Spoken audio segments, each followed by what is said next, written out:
ओम नमो भगवते वासुदेवाय।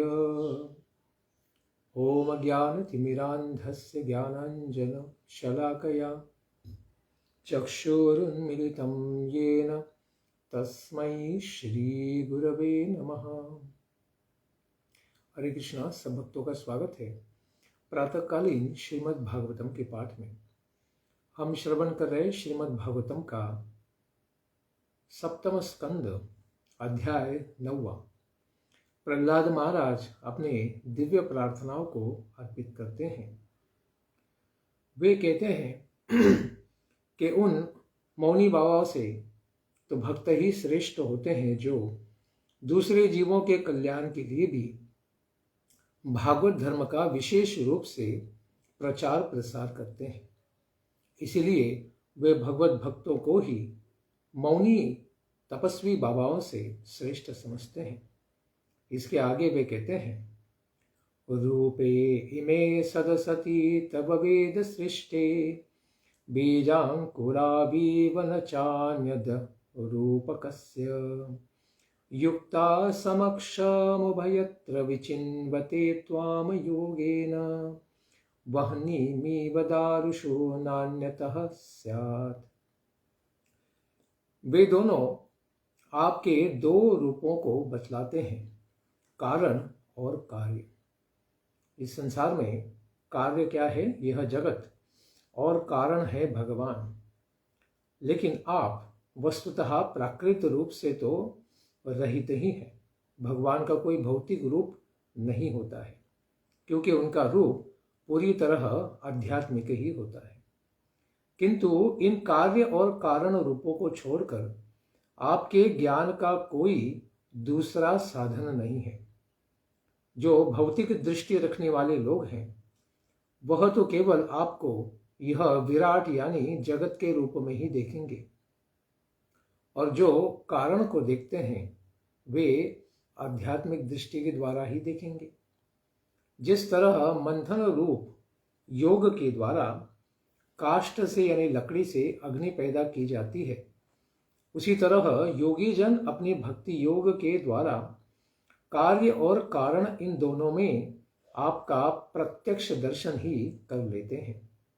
वे जान जाते हैं कि आप ही इस जगत की सृष्टि के पीछे कारण हैं। इस प्रकार वे दोनों तथ्यों को पूर्णतः जान जाते हैं। प्रहलाद जी कहते हैं कि वे भगवान भक्ति के बिना इन सकाम मौन इत्यादि के द्वारा आपके दिव्य विशेष स्वरूप का ज्ञान नहीं हो सकता है। प्रवाह रूप से कार्य कारण रूप आपके इन दो रूपों को ही वेदों ने प्रकाशित किया है।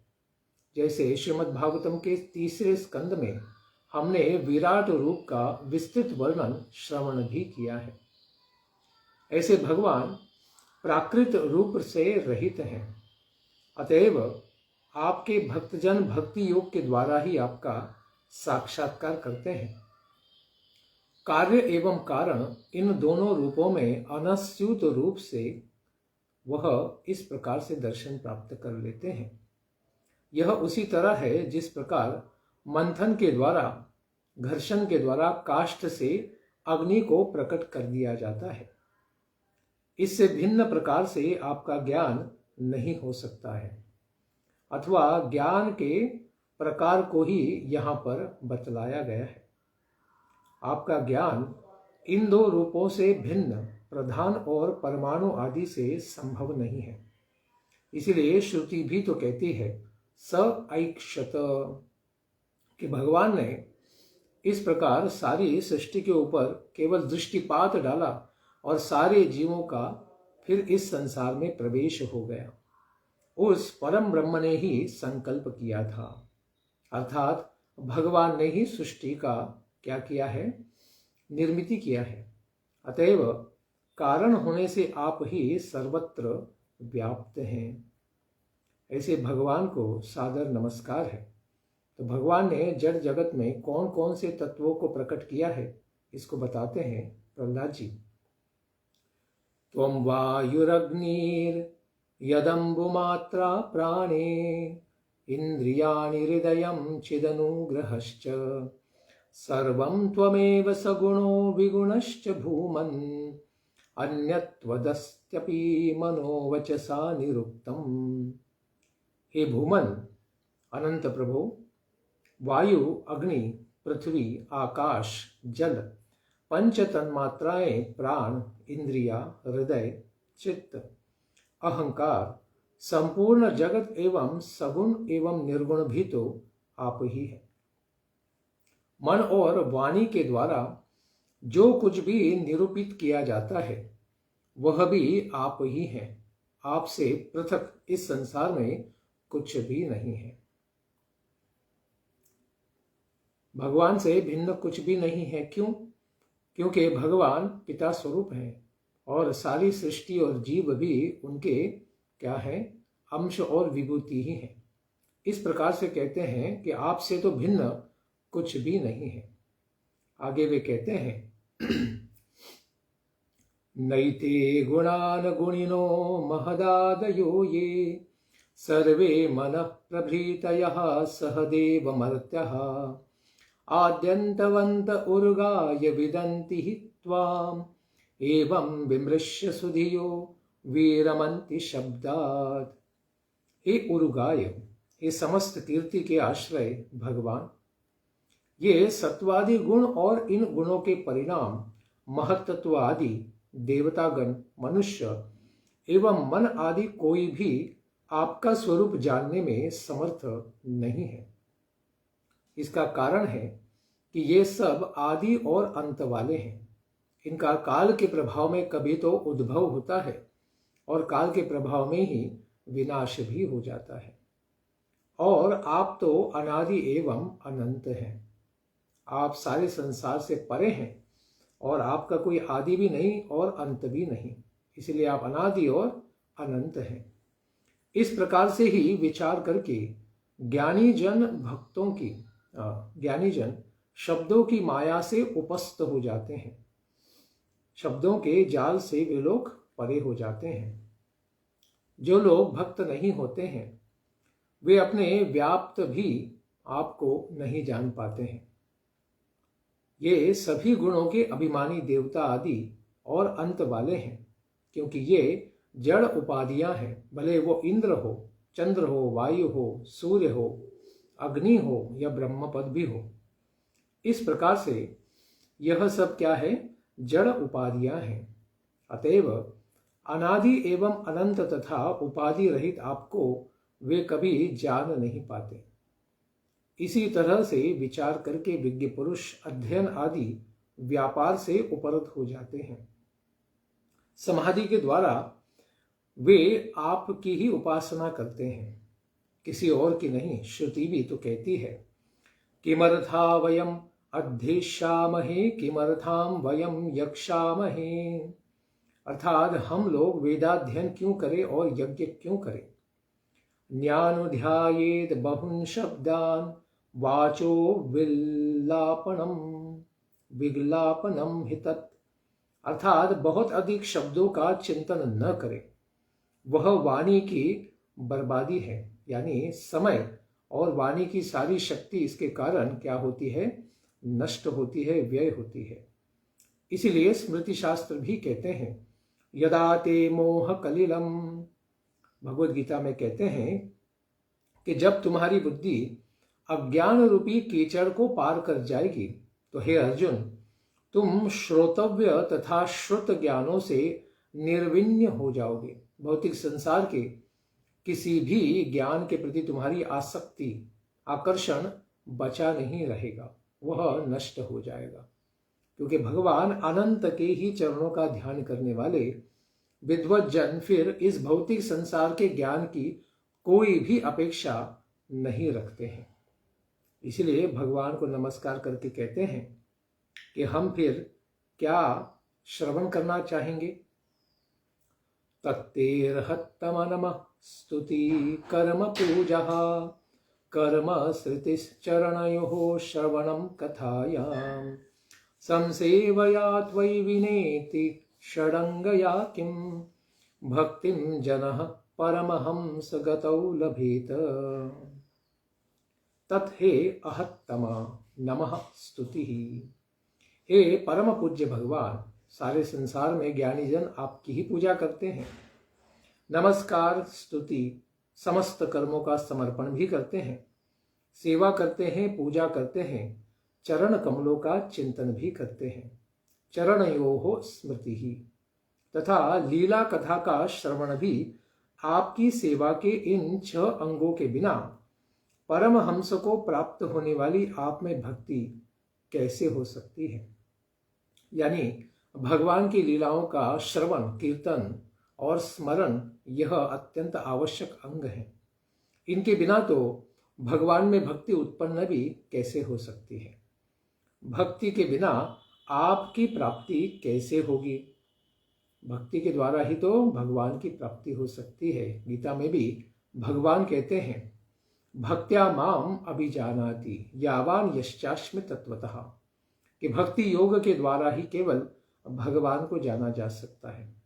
इस प्रकार प्रहलाद जी अपनी स्तुति का उपसंहार करते हैं। वे कहते हैं कि हे परम पूज्य प्रभो, नमस्कार, स्तुति, सेवा, पूजा, साष्टांग प्रणाम करना, स्तुति सभी कर्मों का समर्पण करना तथा आपके चरण कमलों की सेवा और उसकी स्मृति, आपकी कथाओं का श्रवण, इस प्रकार अच्छी तरह से की जाने वाली षड अंग की सेवा, इनके बिना परमहंस जनों के ही प्राप्यभूत आप में मनुष्य की भक्ति की भावना या बुद्धि कैसे हो सकती है। क्योंकि इस प्रकार की भक्ति के बिना मोक्ष कभी नहीं प्राप्त हो सकता है। सांसारिक दुखों से व्यक्ति कभी भी मोक्ष को प्राप्त नहीं होता है और न भक्ति ही सेवा के बिना हो सकती है। भक्ति ही सेवा है, सेवा ही भक्ति है। अतएव आपसे मैंने जो प्रार्थना की है कि आप अपने भक्तों की ही संगति मुझे प्रदान करें।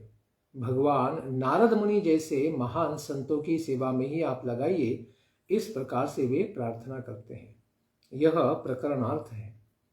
इस प्रकार प्रहलाद जी ने भगवान के प्रति प्रार्थनाएं अर्पित की तो नारद मुनि कहते हैं, एतावत् वर्णित गुणो भक्त्या भक्तेन निर्गुणः प्रह्लादं प्रणतं प्रीतो यतमन्योरभाषत।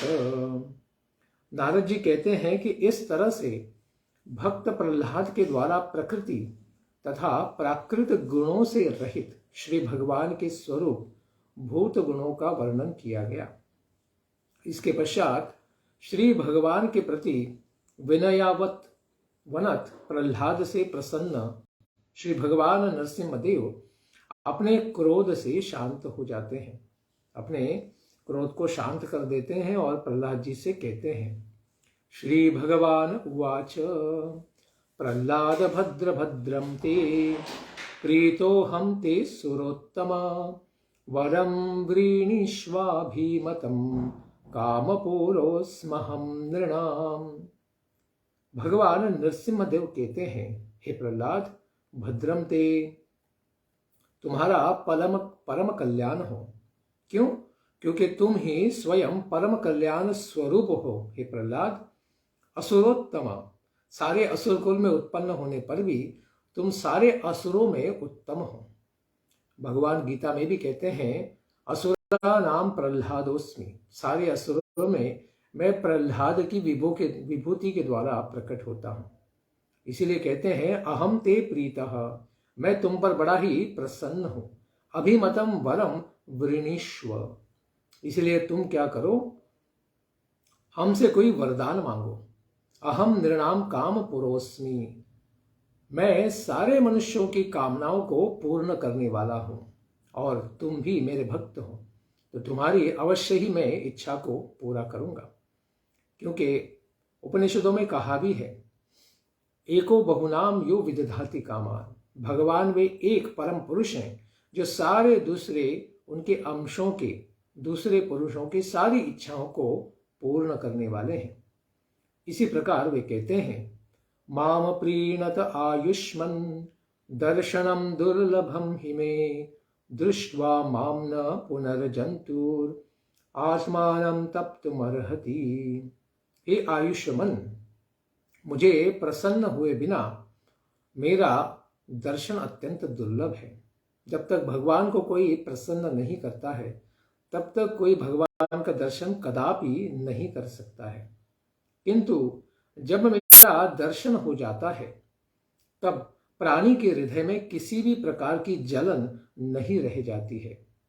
क्योंकि हम देखते हैं भौतिक संसार में जब तक बद्धजीव फंसा हुआ है, उसके हृदय में एक तड़प, एक पीड़ा, एक चिंता, इस प्रकार से जलन बनी रहती है। वह कैसे शांत होगी? नरसिंहदेव स्वयं कहते हैं, माम दृष्ट्वा जंतु पुनः आत्मानं तप्तुम न अर्हति। कभी भी जीव इस संसार में फिर उनके दर्शन के पश्चात तपता नहीं है, यानी वह प्रसन्न हो जाएगा, उसके हृदय का सारा काम नष्ट हो जाएगा, अज्ञान का अंधकार पूरी तरह मिट जाता है। इसलिए भगवान कहते हैं, प्रीणन्ति यत माम धीरः सर्वे भावेन साधवः श्रेयस्कामा महाभागः सर्वासामिषां पतिम्। सभी कल्याणकामी परम भाग्यवान साधुजन जितेंद्रिय होकर अपने मन इंद्रियों को नियंत्रित करके अपनी समस्त वृत्तियों से मुझे इसलिए प्रसन्न करते हैं कि मैं समस्त मनोरथों को पूर्ण करने वाला हूं। आशीषाम पतिम सर्वभावेन प्रीणन्ति, कहते हैं कि मैं सबकी कामनाओं को पूर्ण करता हूं वर देकर, इसलिए सब लोग मेरी ही उपासना करते हैं और मुझे प्रसन्न करने का प्रयास करते हैं। तो हे प्रहलाद, तुमने भी मुझे प्रसन्न किया है, तो तुम अपनी इच्छा को मेरे सामने रख सकते हो। आगे कहते हैं, एवं प्रलोभ्यमानोपि वरैर्लोक प्रलोभनैः एकांतित्वाद् भगवती नैच्छत्तान सुरोत्तमः। एवं इस तरह वरैहि, बड़े बड़े लोगों को प्रलोभन में डाल देने वाले वरों के द्वारा प्रलोभित किए जाने पर असुर कुल भूषण प्रहलाद जी श्री भगवान के अनन्य प्रेमी होने के कारण उन वरदानों को नहीं प्राप्त करना चाहते हैं। क्यों? क्योंकि भगवती एकांतित्वात्, केवल भगवान में ही उनका मन होने के कारण असुरोत्तम, भले ही असुर परिवार में जन्म हो गया हो, लेकिन देवताओं से भी अधिक वे भगवत भक्ति में उन्नत होने से वे तान न इच्छत, उन्होंने किसी भी प्रकार के भौतिक कामना की इच्छा को भगवान नरसिंहदेव के सामने नहीं रखा। इतने महान चेतना को प्राप्त करते हैं प्रहलाद महाराज। ऐसे प्रहलाद महाराज का आगे क्या होता है, इसको बताते हैं 10वें अध्याय में। नारद उवाच भक्ति योगस्य तत्सर्वम् अंतरायतयार्भकः मन्यमानो ऋषिकेशं स्मयमान उवाच। तत्सर्वं भक्ति योगस्य अंतराय मन्यमानः अर्भकः स्मयमानः ऋषिकेशम उवाच। नारद जी कहते हैं कि उन सभी वरदानों को भक्ति योग में विघ्न मानने वाले, क्योंकि भगवान की भक्ति उससे बाधित हो सकती है, व्यक्ति 3 गुणों के प्रभाव में ही बना रहेगा, उसको मुक्ति नहीं मिलेगी। इस प्रकार मानते हुए बालक प्रहलाद जी कुछ मुस्कुराते हुए स्मयमानः श्री भगवान से कहने लगे। प्रहलाद उवाच मां प्रलोभयोत्पत्त्या आसक्तं कामिषो तैर्वरैः तत्संगभीतो निर्विण्णो मुमुक्षुस्त्वामुपाश्रितः। प्रहलाद महाराज कहते हैं कि हे प्रभु, हे स्वामी, मैं जन्म से ही तो विषय भोगों में आसक्त हूं। मैं असुर परिवार में जन्म मैंने प्राप्त किया है, तो असुर तो सारे रजोगुण और तमोगुणों से प्रभावित होते हैं। इस प्रकार विषयासक्त होने के कारण मैं तो इन भ्रमों में पड़ा ही रहूंगा, और आप मुझे और भ्रमित करना चाहते हैं इन वरदानों को देकर। अब आप मुझे उन वरदानों द्वारा न भुलाएं, मुझे और भौतिक संसार में फंसने के लिए उत्साहित न करें। उन भोगों से डरकर मैं उनसे ही होने वाली तीव्र वेदना का अनुभव करके, दुख और पीड़ा का अनुभव करके, उनसे मुक्त होने की अभिलाषा से मैं आपकी शरण में आया हूं। मुमुक्षुः त्वाम उपाश्रितः, बड़ा निर्विण्ण होकर मैं इन भौतिक संसार के भोगों से क्या होना चाहता हूं, उपरत होकर आपके ही चरणों की वंदना इसीलिए करता हूं कि मैं इन सब भोगों से मुक्त हो जाऊं। इसलिए आगे कहते हैं, भृत्य लक्षण जिज्ञासुर भक्तम कामेष्वचोदयत् भवान संसार बीजेषु हृदय ग्रंथिषु प्रभो। हे प्रभो, हे स्वामी नरसिंहदेव, भृत्य लक्षण जिज्ञासु, मुझ में सेवक के लक्षण हैं कि नहीं, इस बात को जानने के लिए आप अपने भक्त को वरदान मांगने के लिए प्रेरित करते हैं कि आप जानना चाहते हैं कि क्या ये मेरी सेवा में लगना चाहते हैं या भौतिक संसार के केवल भोगों को ही प्राप्त करना चाहते हैं। पुत्र दे दो, पैसा दे दो, गाड़ी दे दो, संसार का राज्य दे दो, इस प्रकार की कामना क्या इसके हृदय में है? इस प्रकार वरदानों को देखकर आप हमारी परीक्षा ही ले रहे हैं। ये विषय भोग हृदय की गांठ ही है, हृदय ग्रंथि है, और यह कर्म से बनी है और तीनों गुणों में ही फंसाने वाली है।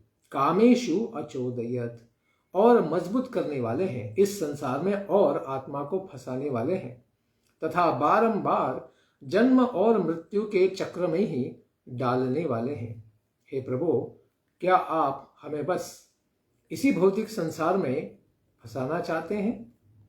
इसलिए कहते हैं कि हे जगत गुरु, नान्यथा ते अखिल गुरो घटेत करुणात्मनः यस्त आशीष आशास्ते न सभृत्य सवै वनीक। हे अखिल जगत के गुरु भगवान, परीक्षा के बिना ऐसा कहने का कोई और कारण मुझे तो नहीं दिखता है, दूसरा कोई कारण नहीं है, क्योंकि आप तो परम दयालु हैं। करुणात्मनः, आपके हृदय में केवल करुणा ही करुणा भरी है। अपने भक्तों को भोगों में फंसाने वाला वरदान कैसे आप दे सकते हैं? आप नहीं देना चाहेंगे। आपसे जो सेवक अपनी कामनाओं की, भौतिक वासनाओं की पूर्ति चाहता है, वह कोई भक्त नहीं है। सह भृत्य न सह वणिक, वो केवल क्या है? वणिक है, व्यापारी है, बिजनेसमैन है, जो आपकी भक्ति पूजा करके केवल भौतिक संसार के संसाधन प्राप्त करना चाहता है। वो काल के प्रभाव में अवश्य ही नष्ट हो जाएंगे। और मैं आपका भृत्य हूं, सेवक हूं, बनिया नहीं हूं। आशासानो न वै भृत्यः स्वामिन्याशीष आत्मनः न स्वामी भृत्यतः स्वामी इच्छिन इमिच्छन्यो रातिचाशीषः। हे स्वामी, मैं अपने स्वामी से अपने आशाओं की पूर्ति चाहने वाला भक्त नहीं हूं, और सेवक भाव से स्वामित्व चाहने वाला यदि उसकी कामनाओं को पूर्त करता है तो वह स्वामी भी नहीं है, क्योंकि केवल भौतिक संसार में ही रखने वाले इस प्रकार के संसाधनों को, कामनाओं को पूर्त करके आप भी स्वामी नहीं कहलाएंगे। अगर केवल आप दूसरे का केवल भौतिक पालन पोषण करते रहेंगे, लेकिन उसे अपनी आत्मरति, आपके चरणों के प्रति रति को नहीं प्रदान करेंगे। इसीलिए प्रहलाद महाराज कहते हैं, अहम त्वकामस्त्वद्भक्तस्त्वं च आस्वाम्य नपाश्रयः नान्यथेहावयोरर्थो राजसेवकयोरिव। अहम तु अकामः। प्रहलाद महाराज कहते हैं, मैं तो अकाम हूं, मेरे हृदय में कोई भी भौतिक कामना नहीं है, मैं निष्काम सेवक हूं। त्वद्भक्तः, और मैं आपके प्रति निरपेक्ष सेवक हूं, और आप भी मेरे प्रति अनअपाश्रय स्वामी, निरपेक्ष स्वामी हैं। आपको भी मुझसे कोई अपेक्षा नहीं है। राजा और उसके सेवकों जैसा प्रयोजन वश स्वामी सेवक भाव के समान हम दोनों का स्वामी सेवक भाव रूप संबंध नहीं है कि किसी के भय के प्रकाश में, प्रभाव में हम सेवा नहीं कर रहे हैं। यानी राजा कोई दंड दे देगा इसलिए भृत्य या सेवक उनकी सेवा करता रहेगा, इस प्रकार का भाव हमारा नहीं है। और वह उस प्रकार का स्वामी और सेवक का भाव भी हम दोनों के बीच में नहीं है।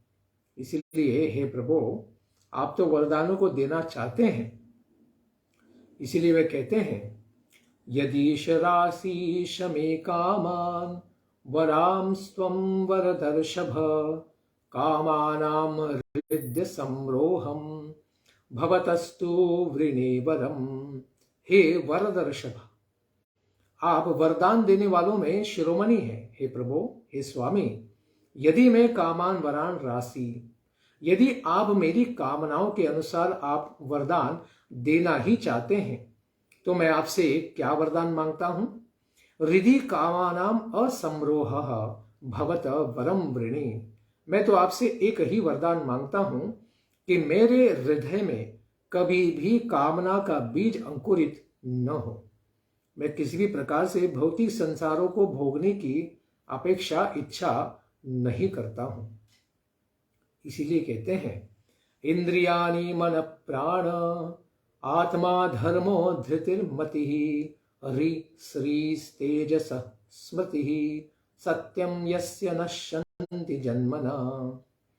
हृदय में कामना के अंकुरित हो जाने से और इंद्रियां, मन, प्राण, आत्मा, धर्म, धृति, धैर्य, मति यानी बुद्धि, लज्जा, श्री, तेज, स्मृति और सत्य, ये सब के सब क्या होते हैं? नष्ट हो जाते हैं। क्योंकि भौतिक कामनाओं के द्वारा सारा ज्ञान और विज्ञान और साक्षात्कार भी नाश हो जाता है। इसीलिए मैं इन भौतिक इच्छाओं में कामना कदापि नहीं करता हूं। इसीलिए हे पुंडरीकाक्ष, प्रहलाद जी कहते हैं विमुंचति यदा कामान मानवो मनसि स्थितान तर्हेव पुंडरीकाक्ष भगवत्वाय कल्पते। हे कमल नयन मेरे स्वामी, मनुष्य जिस समय अपने मन में विद्यमान कामान विमुंचति, कामनाओं का परित्याग कर देता है, यानी भौतिक इच्छाओं को त्याग देता है, भगवत्वाय कल्पते, वह भगवत स्वरूप को प्राप्त कर लेता है। यानी वह आध्यात्मिक स्थिति को, अपने स्वरूप, आध्यात्मिक स्वरूप का दर्शन वह कर लेता है। वह अमृत हो जाता है, यानी कभी भी मरता नहीं है। मरते संसार में होने पर भी वह जीवन मुक्त हो जाता है। इसीलिए भगवान को नमस्कार करते हैं प्रहलाद महाराज। नमो भगवते तुभ्यं पुरुषाय महात्मने हरयेद्भुत सिंहाय ब्रह्मणे परमात्मने। सबके हृदय में विद्यमान रहने वाले उदार शिरोमणि अद्भुत भगवान नरसिंहदेव, इस प्रकार आप स्वयं ही रूपधारी पर ब्रह्म परमात्मा ही हैं। आप भगवान को तुभ्यम नमः, मैं सादर नमस्कार करता हूं।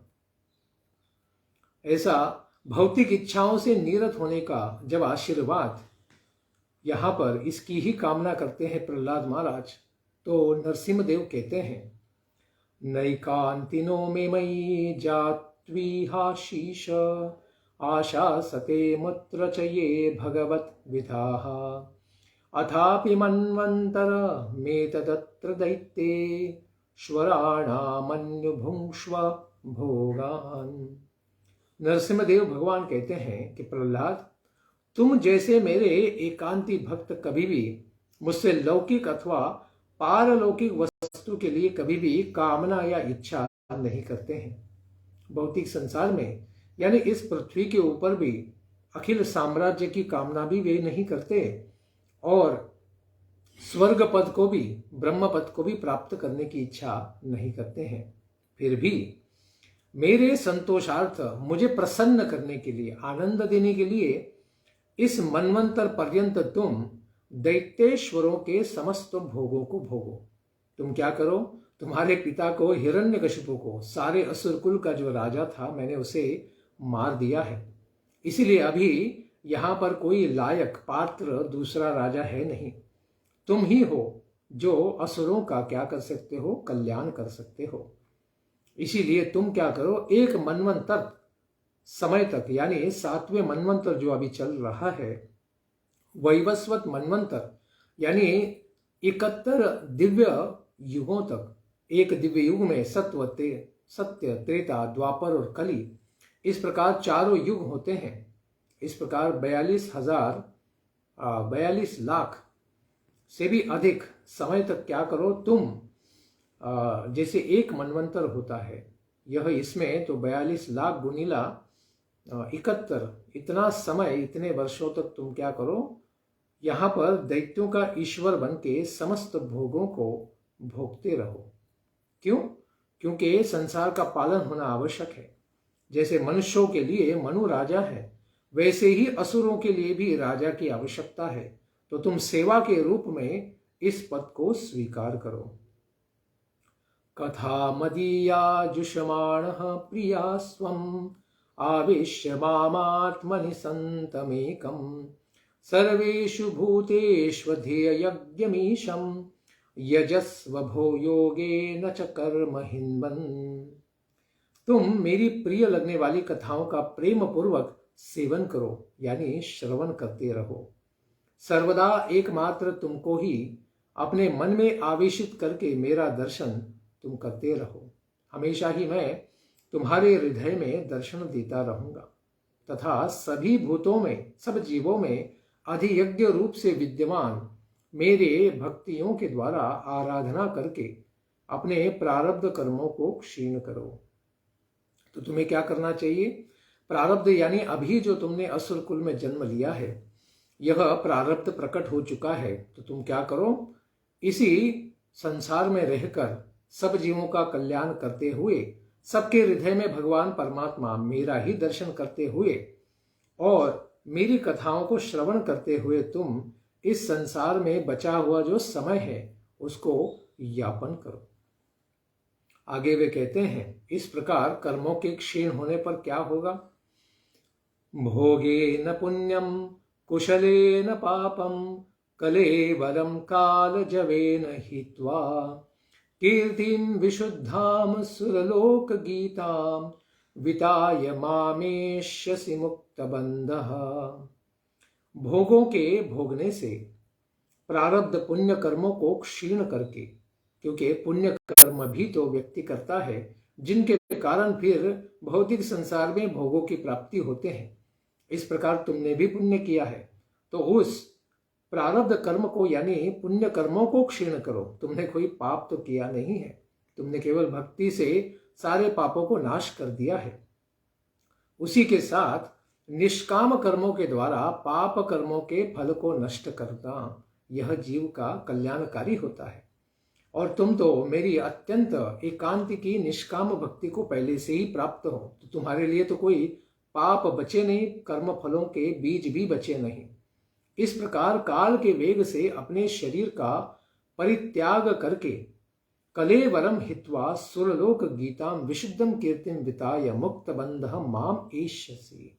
भगवान आशीर्वाद देते हैं कि इस प्रकार जब तुम अपने भौतिक शरीर को त्याग दोगे एवं देवलोक में भी गाई जाने वाली अपनी इस शुद्ध कीर्ति का विस्तार करके फिर उसके पश्चात तुम मुझे प्राप्त कर लोगे, यानी वैकुंठ में आ जाओगे।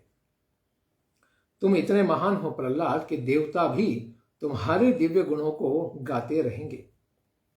इस प्रकार तुम अपने पुण्य के प्रभाव से प्राप्त यह प्रारब्ध को क्षीण करो और तुम्हारे अंदर पाप न होने पर भी तुम पापी लोगों का, असुरों का शासन करो और उन्हें भी मेरी भक्ति में लगाओ। इस प्रकार का उपदेश करते हैं, क्योंकि यहाँ पर स्पष्ट रूप से कहा गया है कि प्रहलाद का पूर्व जन्म का पाप तो है ही नहीं। महर्षि बादरायण भी कहते हैं, व्यासदेव तद अधिगमे उत्तर पूर्वादयोर श्लेष विनाशौ तद व्यपदेशात्, अर्थात विद्या की प्राप्ति हो जाने पर भगवत तत्व, आत्म तत्व, परमात्म तत्व, भगवत तत्व को जानने के पश्चात उसके जानने का उत्तराग का संश्लेष भाव हो जाता है और पूर्वाग का विनाश हो जाता है। पूर्व अघ, पूर्व में किए हुए सारे पापों का अनायास ही नाश हो जाता है। कैसे? केवल भगवान के नाम कीर्तन के द्वारा। यही श्रुतियां भी बतलाती हैं, क्योंकि श्रुति भी कहती है तत् सुकृत दुष्कृते धुनुते। भगवान की भक्ति इतनी महान है कि पुण्य के प्रभाव को भी वह जला देती है और दुष्कृति यानी पाप के प्रभाव को भी धुनोते नष्ट कर देते हैं। मुक्त जीव अपने पाप तथा पुण्य रूप कर्मों का परित्याग कर देता है, वह केवल भगवान की भक्ति में ही लग जाता है। यह श्रुति प्रारब्ध पापाभिप्राय विषयिनी नहीं है। तो इस प्रकार से जो प्राप्त प्रारब्ध है, पूर्व जन्म का कर्म फल के रूप में पुनर्जन्म होता है, इस प्रकार प्रहलाद का जन्म किसी पाप के प्रभाव से नहीं है, क्योंकि उसका तो भोग से ही नाश हो गया था। प्रारब्ध कर्म विषयिनी मानने पर कुशलेन हित्वा यह वचन भी अनुपपन्न हो जाएगा। क्या करते हैं कि प्रारब्ध कर्म जो अभी इस जन्म पर प्रकट है, उसको विषयी मानने पर कुशलेन हित्वा यह वचन भी तो लागू नहीं होगा। प्रहलाद जी को अविद्या प्राप्त भी नहीं कहा जा सकता है, क्योंकि उनके हृदय में कोई भौतिक संसार को भोगने की कामना ही नहीं है। क्योंकि इसके पश्चात श्री भगवान ही प्रहलाद जी को कृतकृत्य कहेंगे, तुम धन्य हो क्योंकि तुम्हारे हृदय में भौतिक संसार को भोगने की कामना ही नहीं है। अतएव योग, भक्ति योग के द्वारा कर्मों का परित्याग करके यह भी कथन लोक संग्रहार्थ है, लोगों के कल्याण के लिए है। प्रहलाद तो उसका कल्याण तो पहले ही हो चुका है। वह कर्म करने वालों के उद्वेग राहित्य के लिए ही कहा गया है। इस सब कुछ को साफ करने वाला यह भक्ति योग है। पाप भी और पुण्य भी दोनों के फलों का नाश करने वाला यह भक्ति योग है। इसीलिए भगवान कहते हैं कि तुम्हारे द्वारा जो मेरी स्तुति की गई है वो कितनी महान है। स एतत् कीर्तयेन मह्यं त्वया गीतम् इदं नरः त्वं च मां च स्मरण काले कर्मबन्धात् प्रमुच्यते। यह नरः, जो नर, जो मनुष्य तुम्हारे द्वारा गीतम इदम कीर्तयेत, तुम्हारे द्वारा की गई मेरी जो दिव्य स्तुति है, इसका कोई गायन करेगा, इसका कीर्तन करेगा, या फिर त्वाम च माम च स्मरण काले, वह तुमको यानी प्रहलाद को या फिर मुझको यानी भगवान नरसिंहदेव को स्मरण करते हुए वह अगर मृत्यु का समय आ जाए तो फिर कर्मों के बंधन से सर्वथा मुक्त हो जाएगा। स्मरण काले कर्म बंधात विमुच्यते, पूरी तरह वह भी अपने पाप और पुण्य के कर्म प्रभावों से मुक्त हो जाएगा। इसके ऊपर प्रहलाद महाराज कहते हैं, भगवान ने तो सारे आशीर्वाद दे दिए, एक मनवंतर तक सारे असुरों का राजा बन जाना, संसार के भोगों को प्राप्त करना, फिर भी उससे कभी भी बाधित न होने वाली बुद्धि को प्राप्त किया और मृत्यु के पश्चात भगवत धाम भी प्राप्त किया। इतने सारे आशीर्वाद प्राप्त करने के बाद और साथ ही तुम्हारे हृदय में कभी भी भौतिक कामना का उदय ही नहीं होगा, यह अत्यंत विशेष आशीर्वाद भी उन्होंने प्राप्त किया। तो प्रहलाद महाराज कहते हैं, वरम वरय एतत्ते वरदेशान महेश्वर यद निंदत पिता मे त्वाम अविद्वांस्तेष ऐश्वरम विद्धामर्षाशय साक्षात् सर्वलोक गुरुं प्रभुं भ्रातृहेति मृषा दृष्टिस् त्वद्भक्ते मयि चाघवान् तस्मात् पिता मे पूयेत् दुरन्ता दुस्तरादघात् पूतस्ते संदृष्ट तदा कृपण वत्सल। हे महेश्वर, हे स्वामी, वरदेशात् ते एतद् वरम वरये, आप वरदान देने वालों के भी स्वामी हैं। ऐसे भगवान स्वामी से मैं यही वरदान मांगता हूं, क्योंकि भगवान ने कहा मेरे संतोषार्थ तुम कुछ तो मांगो। तो मांगने से पहले भगवान ने इतने सारे आशीर्वाद दे दिए, मोक्ष के भी परे भगवत पद वैकुंठ पद भी दे दिया, उसके बाद प्रहलाद महाराज क्या मांगेंगे?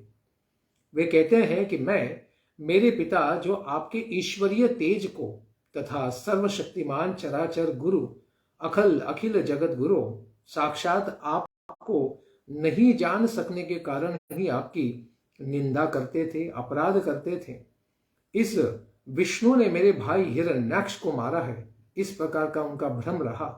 इस मिथ्या दृष्टि के कारण मेरे पिता महाराज क्रोध के आवेश में आ गए थे और वो इस आवेश को नहीं सहने के कारण, उसी के कारण आपके भक्त मुझसे एक बालक से ही द्रोह कर बैठे थे। हे दीनबंधो, यद्यपि आपकी दृष्टि पड़ती है तो महा से महा पतित भी पावन हो जाते हैं। फिर भी मैं आपसे यह प्रार्थना करता हूं, क्योंकि भगवान ने तो केवल दृष्टिपात नहीं डाला हिरण्यकशिपु पर, उसे फाड़कर फेंक भी दिया, उसके आंतों को अपने गले में डाल दिया था।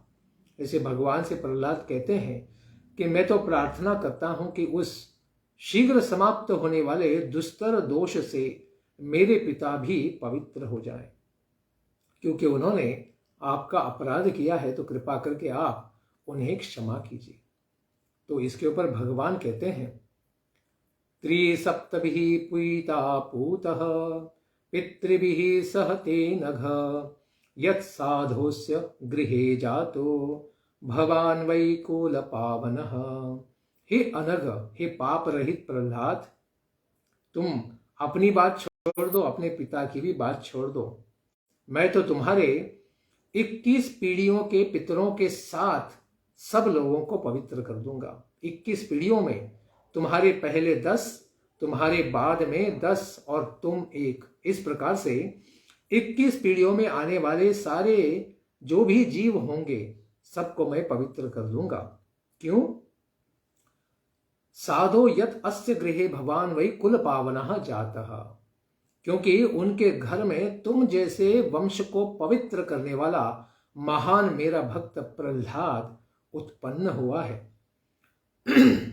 इस प्रकार इतना महान पुत्र अगर उन्होंने पाया है तो उसका अवश्य ही उनको लाभ होगा। यद्यपि भगवान नरसिंहदेव कहते हैं कि तुम्हारे पिता के 3 ही पूर्वज हुए हैं, क्योंकि तुम हो प्रहलाद, तुम्हारे पिता हिरण्यकशिपु, और हिरण्यकशिपु थे कश्यप मुनि के पुत्र, कश्यप मुनि थे मरीचि के पुत्र, और मरीचि थे ब्रह्मा के पुत्र, और ब्रह्मा तो साक्षात मेरे ही पुत्र हैं। इस प्रकार वैसे तो तुम्हारे ऊपर तो 3 ही पीढ़ियां हैं, फिर भी तुम्हारे पिता अपने पूर्व कल्प के पूर्वजों को मिलाकर 21 पीढ़ी के पूर्वजों के साथ पवित्र हो गए हैं, क्योंकि उनके घर में अपने वंश को पवित्र बना देने वाला तुम जैसा महान भगवत भक्त उत्पन्न हुआ है। इसलिए भगवान के नाम कीर्तन का महिमा यहां पर वे बताते हैं। यत्र यत्र च मद्भक्ताः प्रशान्ताः समदर्शिनः साधवः समुदाचारास् ते पूयन्त्यपि कीकटः। यत्र यत्र, जहां जहां, जिन जिन स्थानों में साधु पुरुष स्वभाव वाले, सदाचार परायण, समदर्शी, शांत, मेरे भगवत परायण भक्त रहते हैं, वे स्थान चाहे कीकट ही क्यों न हो, अत्यंत पतित लोगों से भरे हुए क्यों न हो, फिर भी वे अपि पूयन्ते, वह अत्यंत पवित्र हो जाते हैं। इस प्रकार वे प्रहलाद को एक विशेष यहां पर नाम भी देते हैं। सर्वात्मना न हिंसन्ति भूतग्रामेषु किंचन उच्चावचेषु दैत्येन्द्र मदभावेन गतस्पृहाः। हे दैत्येन्द्र, सारे दैत्यों में इंद्र, उन सबके राजा, इस प्रकार से उन्होंने प्रहलाद की घोषणा भी कर दी। कहते हैं कि मदभावेन गतस्पृहाः, प्रहलाद, मेरी भक्ति भावना से जिन कामनाओं को नष्ट कर दिया जाता है, या अभी तुम्हारे लिए वह नष्ट हो गई है, तथा सर्वत्र आत्मभाव के कारण सब जीवों के हृदय में परमात्मा मेरा ही दर्शन करने के कारण किंचन न हिंसन्ति, वे मेरे भक्त छोटे बड़े किसी भी प्राणी की हिंसा नहीं करते हैं, किसी के भी प्रति द्वेष या द्रोह नहीं रखते हैं। इस प्रकार तुम भी किसी भी जीव का हिंसा नहीं करोगे, क्योंकि तुम्हें किसी व्यक्ति से कुछ प्राप्त करने की इच्छा ही नहीं है, तो तुम किसी के प्रति द्वेष क्यों करोगे।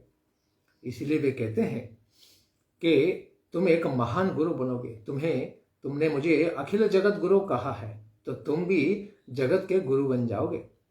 भवन्ति पुरुषा लोके मद्भक्तास्त्वामनुव्रताः भवान् मे खलु भक्तानां सर्वेषां प्रतिरूपधृक्।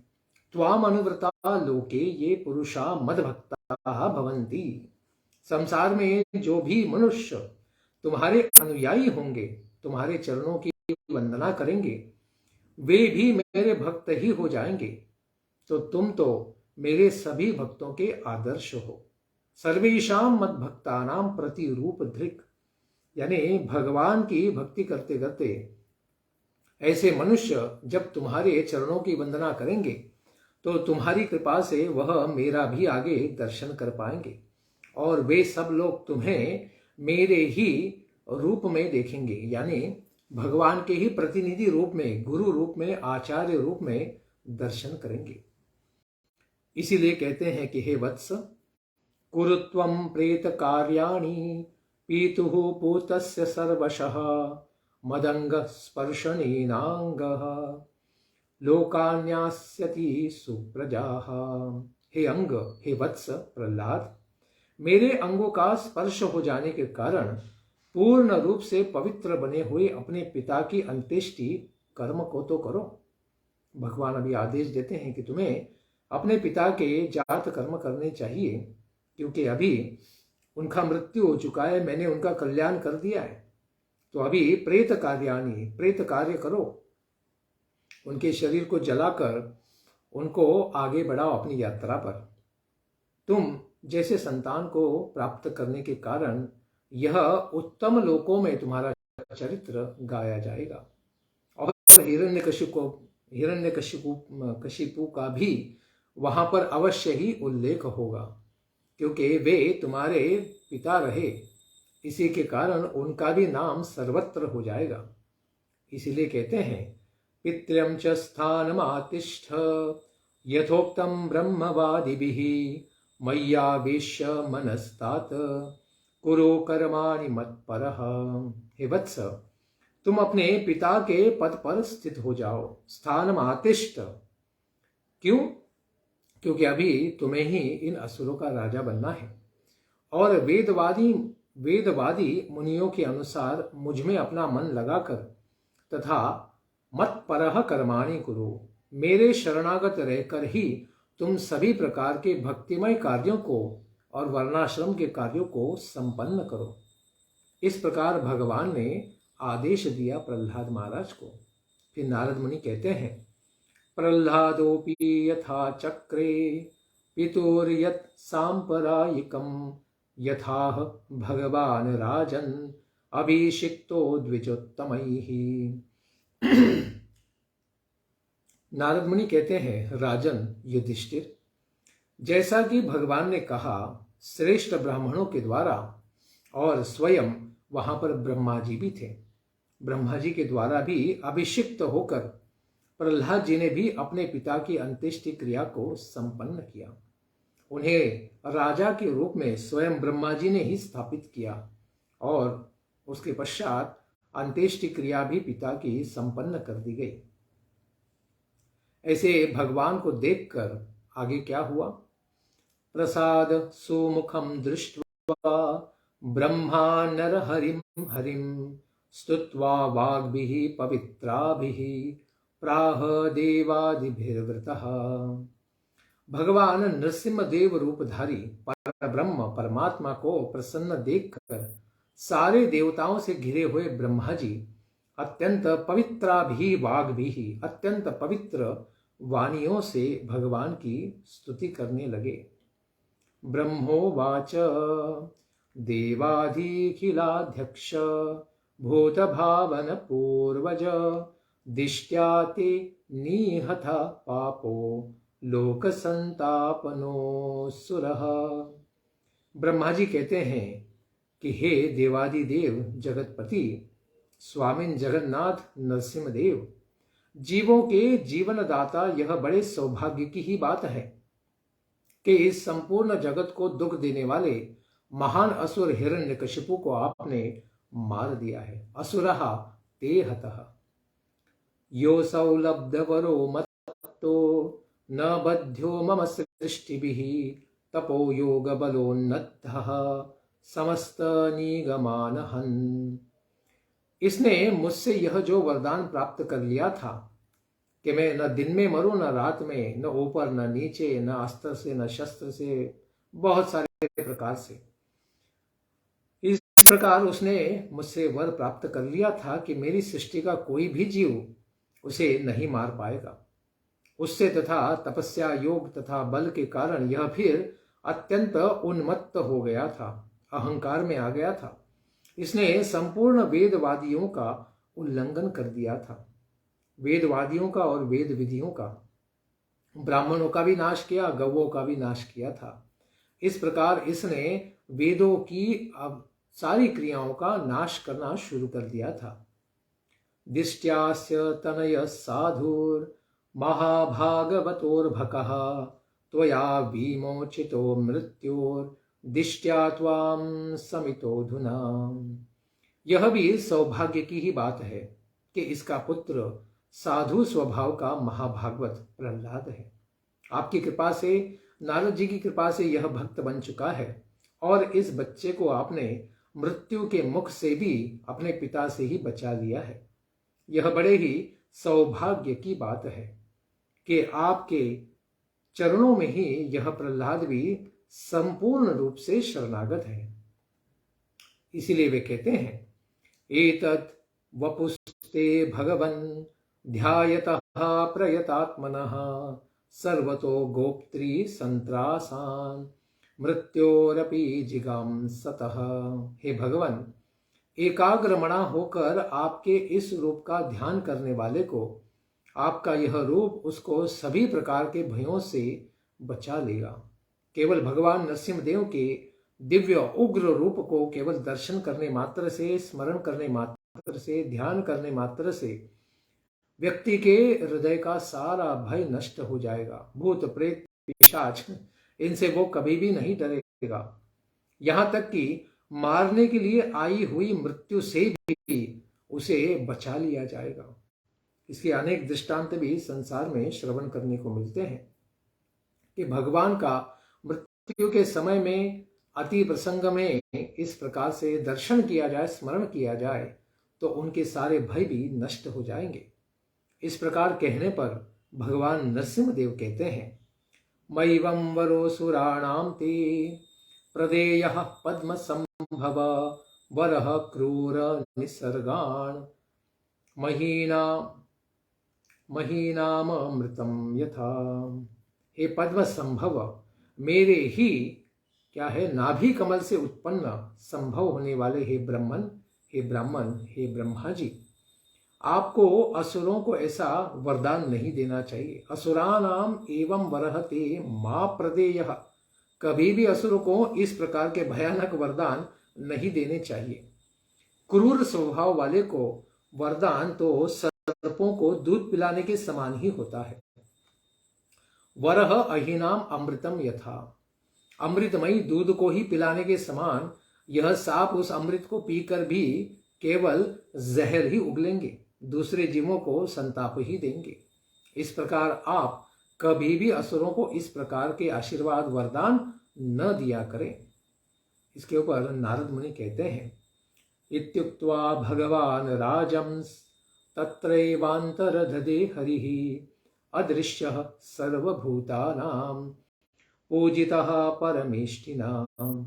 नारद मुनि कहते हैं कि हे राजन परीक्षित, युधिष्ठिर, ब्रह्मा जी की संपूर्ण भावेन पूजा स्वीकार करके ब्रह्मा जी ने पूजा जो की उसको स्वीकार करके भगवान नरसिंहदेव इस प्रकार से कहकर वहीं पर अंतर्धान हो गए, यानी सबकी दृष्टि से ओझल हो गए, अदृश्य हो गए।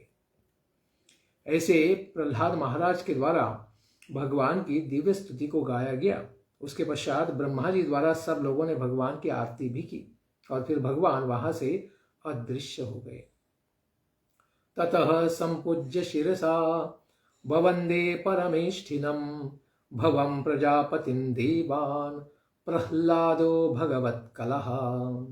उसके पश्चात प्रहलाद जी श्री भगवान की कला स्वरूप ब्रह्मा जी जो रजोगुणी अवतार हैं और तमोगुणी अवतार शंकर जी प्रजापतियों तथा देवताओं की अच्छी तरह से पूजा करके उन सबों को शीर झुकाकर स्तुति करते हैं। प्रहलाद महाराज भगवान जाने के पश्चात वहां पर ब्रह्मा शिव जी और सब देवताओं की भी पूजा अर्चना करते हैं। ततः काव्यादिभिः सार्धं मुनिभिः कमलासनं दैत्यानां दानवानां च प्रह्लादम् अकरोत्पत्तिम्। उसके पश्चात ब्रह्मा जी शुक्राचार्य आदि जो सारे असुरों के कुलपति हैं, गुरु हैं, और उन्हीं के साथ जो बाकी सब मुनियों हैं, उन मुनियों के साथ प्रहलाद जी को सभी दैत्यों और दानवों के स्वामी के रूप में घोषित कर देते हैं। पतिम अकरोत, सब देवताओं, सब दैत्यों और दानवों का अधिपति बना देते हैं। प्रतिनंद्य ततो देवः प्रयुज्य परमाशीषः स्वधामानि ययुराजन् ब्रह्माद्यः प्रतिपूजितः। राजन युधिष्ठिर। उसके पश्चात ब्रह्मा आदि देवता प्रहलाद जी का अभिनंदन करके उसके पश्चात सत्कृत हुए। सबने प्रहलाद का अभिनंदन किया और प्रहलाद जी को श्रेष्ठ आशीर्वाद प्रदान करके अपने अपने लोक में चले गए। जिन्हें भगवान नरसिंह देव ने ही आशीर्वाद दे दिए हैं, फिर भी अपना कर्तव्य मानकर भगवान के भक्त का सम्मान करने के लिए सब देवताओं ने भी प्रहलाद जी को सारे आशीर्वाद प्रदान किए और वे फिर उसके बाद अपने अपने लोकों में देवलोक में चले गए। एवं तौ पार्षदौ विष्णुः पुत्रत्वं प्रापितौ दितिः हृदि स्थितेन हरिणा वैरभावेन तौ हतौ। इस प्रकार भगवान विष्णु के जय विजय नामक दोनों पार्षद दिति के पुत्र हो गए, हिरण्याक्ष और हिरण्यकशिपु, जो पूर्व में जय विजय वैकुंठ के सेवक थे और हृदय में विद्यमान वैर भाव के कारण वे दोनों श्री हरि के द्वारा मारे भी गए। जिस प्रकार उन्हें आशीर्वाद था कि भगवान ही प्रकट होकर उन दोनों को, जो ब्राह्मणों के शाप से च्युत हुए थे, दोनों को पहले जन्म में मारा जाएगा। पुनश्च विप्रशापेन राक्षसौ तौ बभूवतुः कुंभकर्ण दश ग्रीवौ हतौ तौ राम विक्रमैः। पुनः ब्रह्मन के शाप के कारण वे दोनों हिरण्याक्ष और हिरण्यकशिपु दूसरे जन्म में रावण और कुंभकर्ण नामक राक्षस बन गए और वे दोनों भगवान फिर श्री रामचंद्र के प्रभाव के द्वारा, पराक्रम के द्वारा मारे गए थे।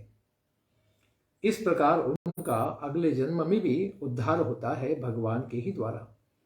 शयानो योधि निर्भिन्न हृदयो राम सायकैः तच्चित्तौ जहतुर्देहम् यथा प्राक्त न जन्मनि।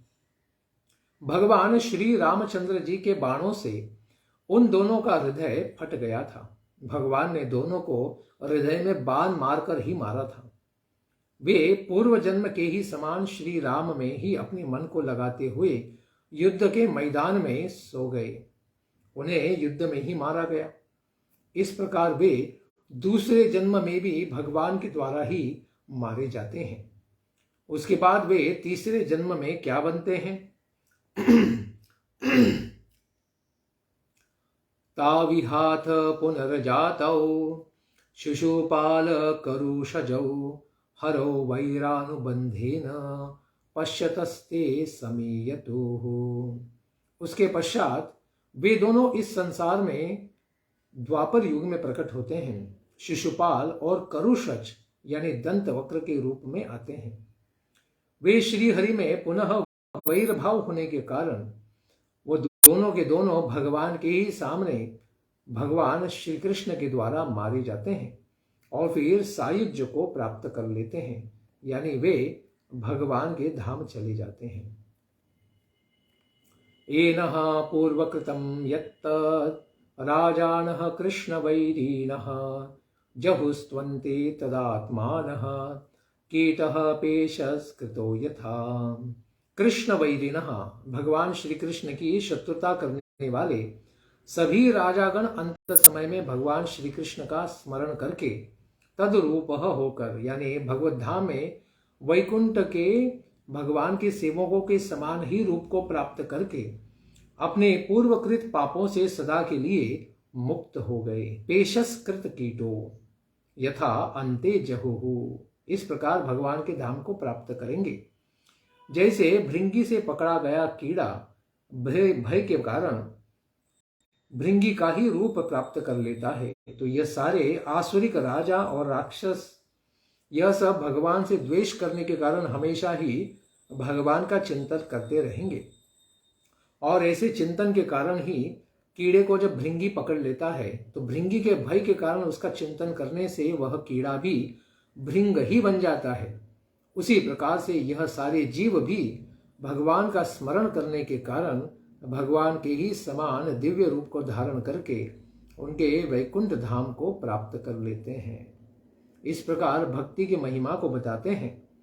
यथा यथा भगवतो भक्त्या परमायाभिदाः भ्रीपाश्चैद्यादयः सात्म्यं हरेस्तच्चिन्तनाययुः। भक्त्या, जिस तरह श्री भगवान के प्रिय भक्त अपनी भेदभाव रहित अनन्या केवला शुद्ध भक्ति के द्वारा भगवत स्वरूप को प्राप्त कर लेते हैं, उसी तरह शिशुपाल आदि राजागण श्री भगवान का वैर भाव से चिंतन करने के कारण उनके सारूप्य को प्राप्त कर लेते हैं। भगवान के समान ही रूप को वे लोग प्राप्त कर लेते हैं। क्यों? क्योंकि भगवान से अभी किसी भी प्रकार का भेदभाव रूपी बुद्धि को उन्होंने त्याग दिया है। किसी भी जीव में अलग से पृथक दर्शन नहीं करते हैं, सबके हृदय में भगवान परमात्मा का ही दर्शन करते हैं। इस प्रकार से उन्होंने द्वेष बुद्धि को त्यागने के कारण भगवान को ही प्राप्त अवश्य करते हैं, सारूप्य को प्राप्त करते हैं। इस प्रकार नारद जी कहते हैं, आख्यातम सर्वमेतत्ते यन्मान त्वं परिपृष्टवान् दमघोष सुतादीनां हरेः सात्म्यमपि द्विषाम्। युधिष्ठिर राजा, आपने यह जो मुझसे प्रश्न पूछा था कि क्या भगवान श्री हरि द्वेष करने वाले शिशुपाल आदि को भी किस प्रकार से सारूप्य को प्राप्त करा देते हैं। वो तो भगवान से द्वेष करता था, यह सारूप्य तो बड़े बड़े ज्ञानी तपस्वी योगी प्राप्त करते हैं, लेकिन यह तो आसुरिक भाव रखने वाला शिशुपाल भगवान का द्वेष करने पर भी भगवान के जैसा रूप, दिव्य रूप कैसे प्राप्त कर सकता है। यह मैंने कि भगवान में विषम बुद्धि दृष्टि नहीं होती है। वे अपने भक्त हो या फिर इंद्र हो या फिर अपने असुर कुल में उत्पन्न प्रहलाद हो, इन दोनों के ऊपर समान रूप से प्रेम भावना रखते हैं। इस प्रकार सबका भगवान उद्धार करते हैं, केवल उनका भक्त बनना आवश्यक है। इन सारी बातों को मैंने तुम्हें कह सुनाया है। इस प्रकार यह ब्रह्मण्य देव परमात्मा श्री कृष्ण का अत्यंत पवित्र अवतार चरित्र है भगवान नरसिंह देव के रूप में, जिसमें कि दोनों आदि दैत्यों हिरण्याक्ष और हिरण्यकशिपु का वध वर्णित है। इसी प्रकार इस महान लीला के बारे में यहाँ पर फलश्रुति बताते हैं। प्रह्लादस्यानुचरितं महाभागवतस्य च भक्तिर्ज्ञानं विरक्तिश्च यथात्म्यं चास्य वै हरेः सर्गस्थित्यप्ययेशस्य गुणकर्मानुवर्णनं परावरेषां स्थानानां कालेन व्यत्ययो महान्। महाभागवतस्य प्रह्लादस्य अनुचरितम्। इस प्रसंग में श्री मद् भागवत में यह महाभागवत प्रहलाद महाराज का दिव्य चरित्र आया है। वह भक्ति, ज्ञान, वैराग्य, श्री हरि के यथार्थ स्वरूप, उनके द्वारा किए जाने वाले जगत की सृष्टि, स्थिति तथा प्रलय का, तथा श्री भगवान के दिव्य गुणों का और लीलाओं का, और साथ ही साथ देवों और दैत्यों के स्थानों में होने वाले महान परिवर्तन का भी वर्णन करता है। इसीलिए यह अत्यंत अद्भुत दिव्य प्रसंग है। धर्मो भागवतानां च भगवान्येन गम्यते आख्यानेस्मिन् समाम्नात आध्यात्मिक अशेषतः। भागवतानां च धर्म, इस आख्यान में जिसके द्वारा भगवान का ज्ञान होता है, उस दिव्य भागवत धर्म का वर्णन किया गया है। अध्यात्म के सभी संबंध में जानने योग्य सारी बातें इसके अंदर समाहित हैं। इसको सुनने की फलश्रुति बताते हैं। य एतत् पुण्यमाख्यानं विष्णोर्वीर्योपबृंहितं कीर्तयेत् श्रद्धया श्रुत्वा कर्मपाशैर्विमुच्यते। भगवान श्री विष्णु के पराक्रम से पूर्ण इस पवित्र आख्यान का जो श्रद्धा पूर्वक कीर्तन, स्मरण, वंदन करता है अथवा केवल दूसरों के द्वारा श्रवण ही करता है, वह कर्मों के सर्व बंधनों से विमुच्यते, सर्वथा के लिए मुक्त हो जाता है।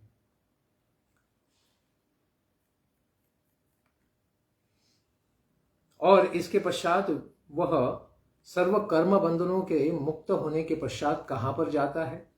इसको कहते हैं एतद्यादि पुरुषस्य मृगेन्द्र लीलाम दैत्येन्द्र यूथपवधं प्रयतः पठेत दैत्यात्मजस्य च सतां प्रवरस्य पुण्यं श्रुत्वानुभावमकुतो भयमेति लोकम्।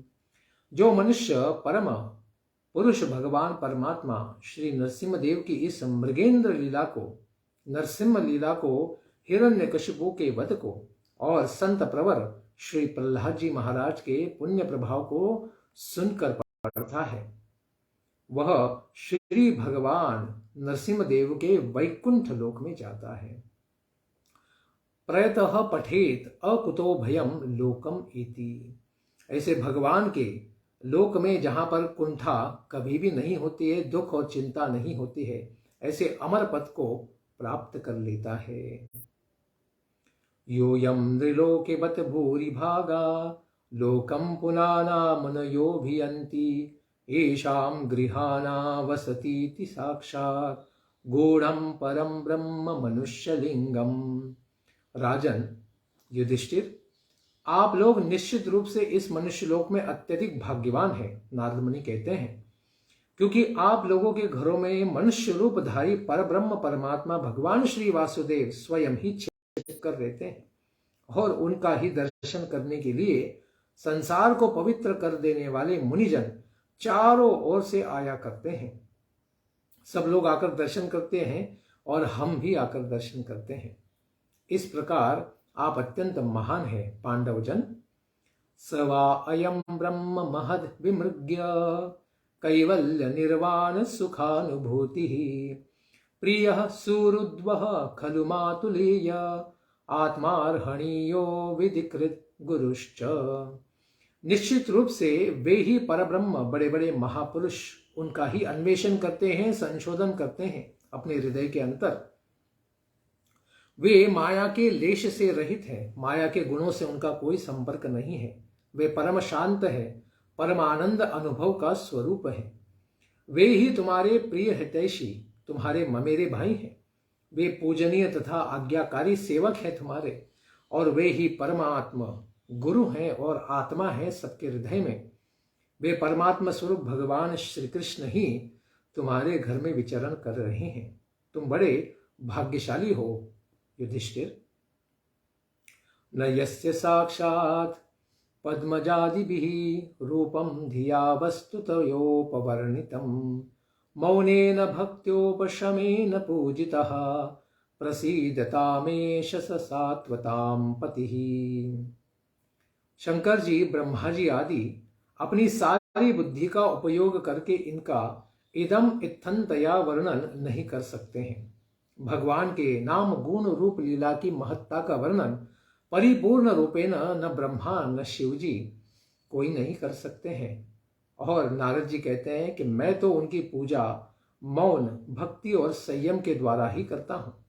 वे यदुवंशियों के स्वामी हैं, यादव हैं, यदुकुलपति हैं। हम सब पर वे कृपा करके प्रसन्न हो जाएं। वे ऐसे भगवान अपने सारे भक्तों को प्रेम करते हैं और मैं भी उनकी सेवा करता हूं, इसलिए इस प्रकार वे हमारे ऊपर भी प्रसन्न हो जाए। इस प्रकार दिव्य प्रकार से उन्होंने प्रहलाद का यह दिव्य आख्यान कह सुनाया। इसके पश्चात एक नवीनतम आख्यान की शुरुआत होगी, उसको हम श्रवण करेंगे कल के प्रातःकालीन सत्र में। धन्यवाद। हरे कृष्णा। ग्रंथराज श्रीमद् भागवतम की जय। निताई गौर प्रेमानंदे। हरि हरि बोल। जय जय श्री राधे श्याम। प्रहलाद महाराज की जय। नारद मुनि जी की जय। भगवान नरसिम्ह देव की जय।